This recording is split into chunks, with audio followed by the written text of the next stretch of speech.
Welcome to Sadbhavna news and I am Poonam Sharma. Bhishma Pitamah की ये बातें सीखें, बुलंदी पर होगा सफलता का झंडा। Religious and spiritual news Indore. Mahabharata काल में युद्ध से पहले जहां श्री कृष्ण ने अर्जुन को गीता का उपदेश दिया था, तो वहीं युद्ध से पहले और स्वयं शरशैया पर लेटकर भीष्म पितामह ने भी बहुत ही महत्वपूर्ण बातें कही थी।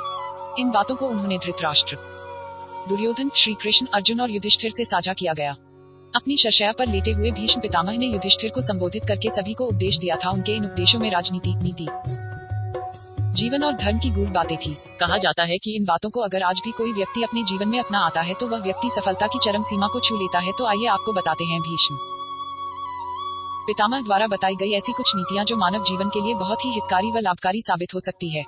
भीष्म पितामह कहते हैं कि प्रत्येक व्यक्ति को ऐसे बोलना चाहिए जो दूसरों को अच्छा और प्यारा लगे। किसी भी इंसान की बुराई करना, निंदा करना, उसके बारे में बुरे वचन बोलना, यह सब त्यागने के योग्य बातें होती हैं। इतना ही नहीं, दूसरों का अपमान करना, अहंकार करना या दंभ करना, यह एक अवगुण व्यक्ति के लक्षण होते हैं। इसलिए प्रत्येक व्यक्ति को इन कामों से दूरी रखनी चाहिए, तभी वह अपने जीवन में सफल हो सकता है। पितामह कहते हैं कि त्याग के बिना कुछ भी प्राप्त करना संभव नहीं होता। इसके बिना परम आदर्श की सिद्धि नहीं होती। इसके बिना मनुष्य कभी भी अपने भय से मुक्त नहीं होता, बल्कि इसकी सहायता से ही प्रत्येक व्यक्ति हर प्रकार का सुख प्राप्त कर सकता है। भीष्म पितामह कहते हैं कि जीवन में सुख केवल दो प्रकार के मनुष्य को मिलता है। एक उन्हें जो सबसे अधिक मूर्ख होते हैं, दूसरा उन्हें जिन्होंने बुद्धि के प्रकाश में तत्व को देख लिया होता है।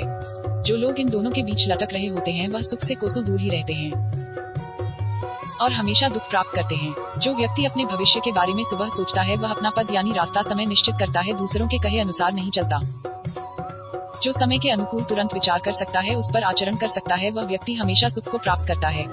जो व्यक्ति हमेशा आलस्य के वश में रहता है, ऐसा व्यक्ति अपने साथ साथ अपने परिवार का भी नाश करता है। हमारे धार्मिक शास्त्रों में हर जगह वर्णन मिलता है कि जब जब किसी ने स्त्री का अपमान किया है उसका विनाश निश्चित ही हुआ है। भीष्म पितामह ने भी इस पर युधिष्ठिर को ज्ञान देते हुए कहा कि स्त्री का पहला सुख उसका सम्मान ही होता है। जिस घर में स्त्री प्रसन्न रहती है उस घर में हमेशा लक्ष्मी का वास होता है तथा सभी देवी देवता घर में निवास करते हैं। परंतु जिस घर में स्त्री को सम्मान नहीं मिलता उस घर में दुखों के अलावा कुछ भी नहीं होता। Powered by Arthros Clinic, a dedicated center for arthroscopy and sports injuries.